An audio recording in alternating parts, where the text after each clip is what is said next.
Quelle est l'empreinte de l'islamisme radical dans l'Algérie d'aujourd'hui ? Les idéaux, le projet porté par l'islam politique incarné par le fils, le Front islamique du salut, au début des années 1990, ont-ils encore une résonance en 2024, à l'approche de cette élection présidentielle ? Le fils naît dans la foulée du multipartisme en 1989. Pour lui, l'islam est la solution à la crise politique et culturelle que connaît l'Algérie d'alors.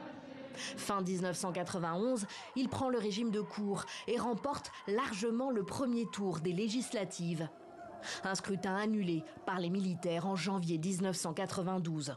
Le parti est dissous en mars, la violence va crescendo. S'en suivront des années, une décennie, de guerre civile et au moins 150 000 morts. Ahmed Mehrani a été l'un des dirigeants du fils naissant qu'il a vite quitté début 1991. Pour lui, les Algériens se sont rendus compte que les islamistes de cette époque ne pouvaient être l'alternative au régime de parti unique. Rares seraient ceux à se reconnaître aujourd'hui dans la radicalité d'alors. Les candidats à cette élection savent qu'ils n'ont pas besoin d'un supposé électorat résiduel du fils.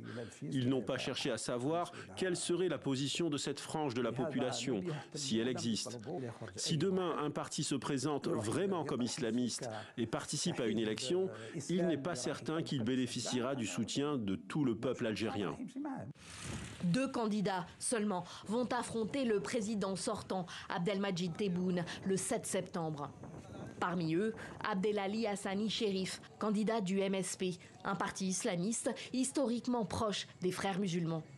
Pour ce responsable du MSP, le Hirak, ce mouvement de contestation populaire né en 2019, puis durement réprimé par le pouvoir, a tout balayé sur son passage et rendu les vieilles idéologies, dont l'islamisme radical, totalement caduques.